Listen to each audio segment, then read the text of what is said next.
I forgot to mention before, but the place where the Shoshone Indians were, their main camps, is in and around a place that's today called Salmon, Idaho. After you cross the Lemhi Pass and head north a little bit, you get to Salmon. And that's where they were. Well, on August 1st, they had their horses and they're finally ready to leave. The Shoshone had given them an old guy that Lewis and Clark called Old Toby. They let Old Toby go with them because Old Toby had been across these mountains. You see how steep these mountains are here?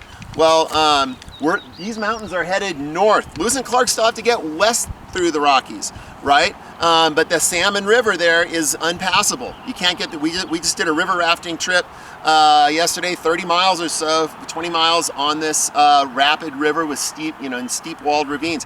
You can't. There's no way the expedition get there. So they had to travel through these mountains. We're headed this way north for a long way, a good 50 miles through these rugged mountains, up tops of peaks, down into valleys. There was not even an Indian road at that time, but Old Toby had done this once before with the Nez Perce Indians who live on the other side of the Rockies.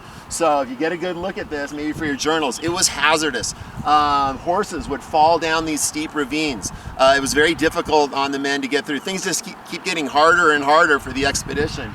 But anyhow, they are headed due north through these mountains, and they're going to get to the top of these peaks here, and they're going to come across another Indian tribe that they didn't expect to find. They're the Salish people. Lewis and Clark are going to call them Flatheads, which is wrong. There are a group of people called the Flatheads, but they're not from this area.